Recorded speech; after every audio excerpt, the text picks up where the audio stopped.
Welcome, this is Dr. Fiala. This is a brief lecture on writing a research proposal. I'll have several other little lectures about each section of the proposal. So this is a pretty short overview of what you can expect. Start off with just some basics. The first question being, why do people write research proposals? A variety of reasons depending on the context.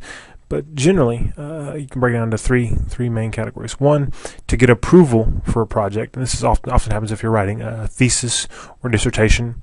You have a proposal meeting where you have written a paper, and then you give a presentation about a project that you would like to do. And before they let you do it, they have to approve it, and they'll tell you everything that's wrong with it, and you may have to fix it. Yada yada.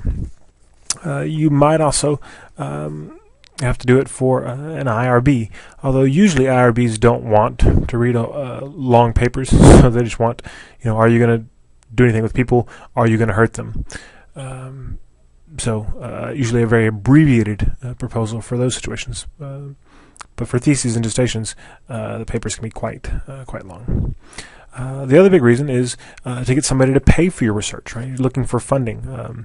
So if you're doing grant applications, those look very much like research proposals. You're basically saying, hey, here's what I want to do, here's why I think it's an important question, why I should be able to do it, and here's how I would do it if you would give me the money to go and do this. And then the third reason, which occurs primarily in academia, is people just want to refine their ideas or their methods. So they've got an idea for a study, but they maybe have limited funds, limited resources, and so they want to make sure and get it right, straight out of the box, and not mess around with having to do a study, realize you didn't quite get what you're looking for because you didn't ask the questions the right way, and have to go try to do it again. So you propose it to some colleagues maybe, and get some feedback on a better way to do it, or a better way to conceptualize what you're doing perhaps, or even you might have people challenge your hypothesis, and it may lead you to rethink what you would expect an outcome to be.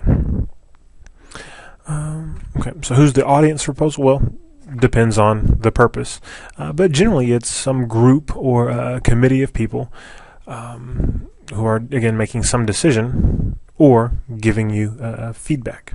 And for this class, I'm the audience, and the reason to write the proposal is because it's a lot of fun, and you have to. How is it different from a research paper?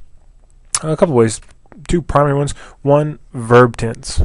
In a research paper, you've conducted the study, so you're primarily writing in past tense, like throughout the method section results.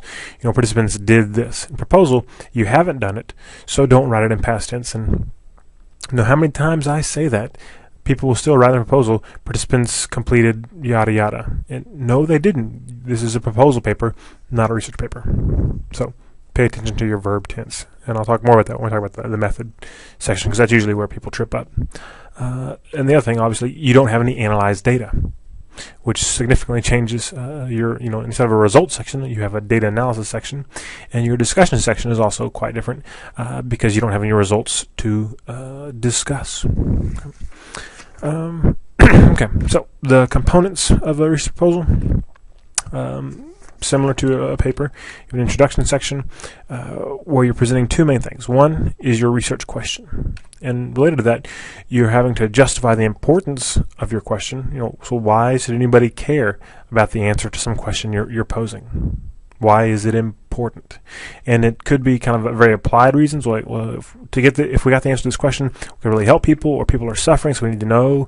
Or it could be, I'm advancing the knowledge of the human condition or of science in some other way that hasn't been done before, and it's important and it's relevant. It's not, what are people's favorite colors of frisbees?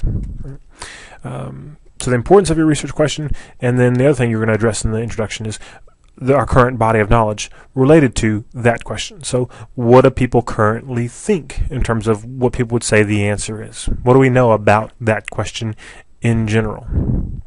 And it doesn't have to be everything we know, but it needs to be enough to give some context to your current study. Okay, and again, I'll talk more about that when I talk about the introduction. The other big piece of introduction, other than your research question, along with its importance and the current knowledge, is your hypothesis. So what do you think the answer is to that question? And the important thing here is to make sure you build a robust rationale for your hypothesis. Not just, well, I think that's how it could be. Seems right. Not good enough. You have to have reasons, based on previous research and looking at slightly similar questions, not maybe the exact same question. Because if the exact question has already been answered, why are you doing it again? But maybe, there's some therapy that you're suggesting might be effective with kids, and it's only been shown to be effective with adults. You might say, okay, well, it's been shown to be effective with adults, and the ways in which kids and adults are different shouldn't impact the difference in efficacy, because maybe it doesn't require a lot of cognitive ability or whatever, thinking about how kids and adults are different. Right? We have to provide a rationale for your hypothesis, and that's your introduction. Right? And then the method section, usually, not always, but in this class, you will have a design subsection where you briefly describe the design of your method, experimental, non-experimental, correlational, a factorial, not a factorial, but a simple experiment. You'll talk about what your variables are, and you'll give operational definitions of them. Again, more details on that later. You'll talk about the sample, so who's in the study, not who is in the study, who you want to be in the study, and if you're going to try to recruit a certain number of people according to certain categories, and the big categories I always think of are gender, ethnicity, and age. So you talk about that. What incentive are they going to get? How are you going to get these people? That kind of stuff goes in the sample subsection. Materials, which could be experimental materials, like if you're showing people pictures, you would describe those. If you're having people, solve puzzles, you would describe those.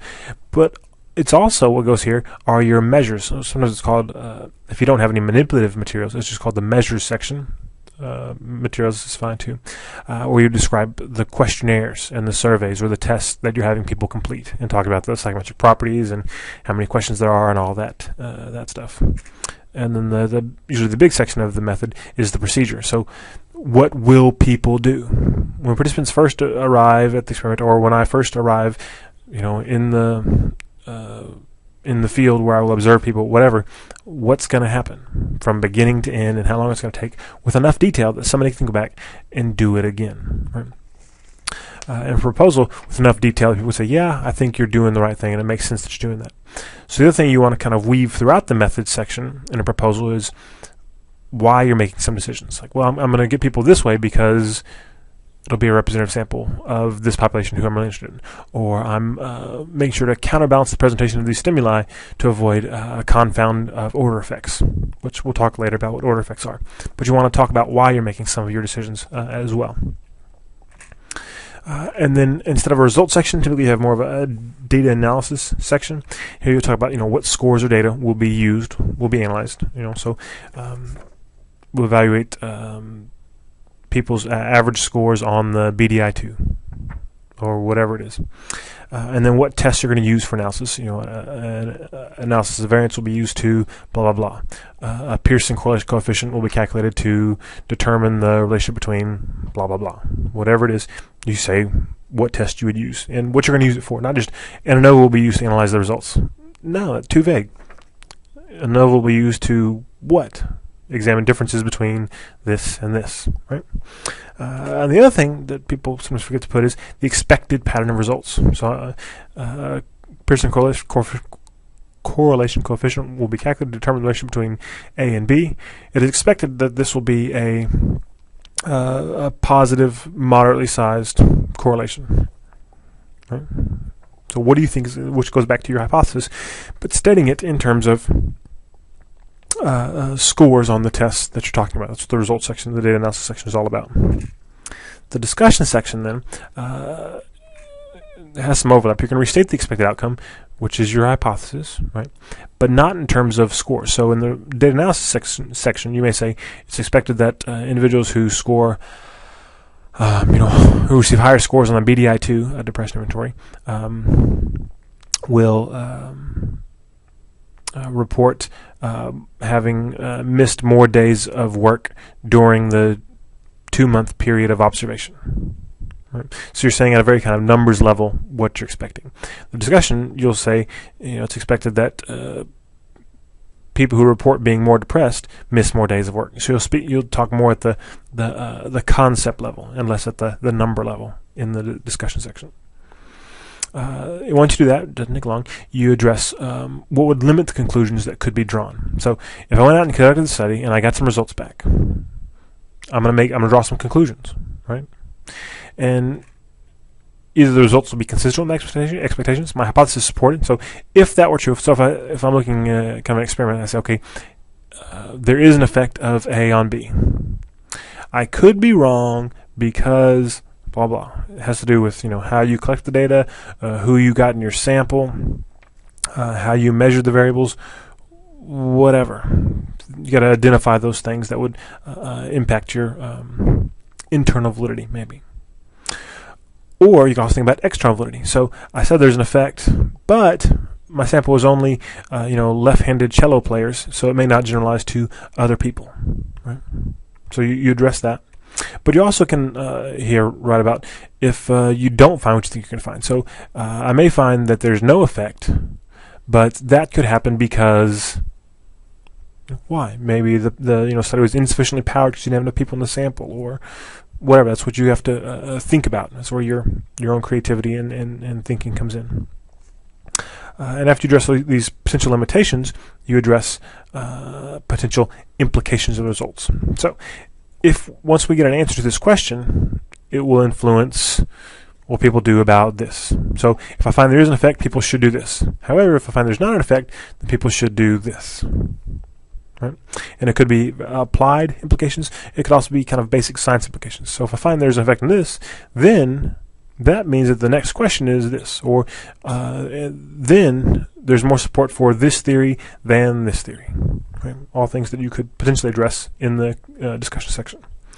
Okay, so that's a brief, rather quick overview, and again, I will address each of these sections in separate videos as we're getting closer to working on them throughout the semester. That's all for now. Take care.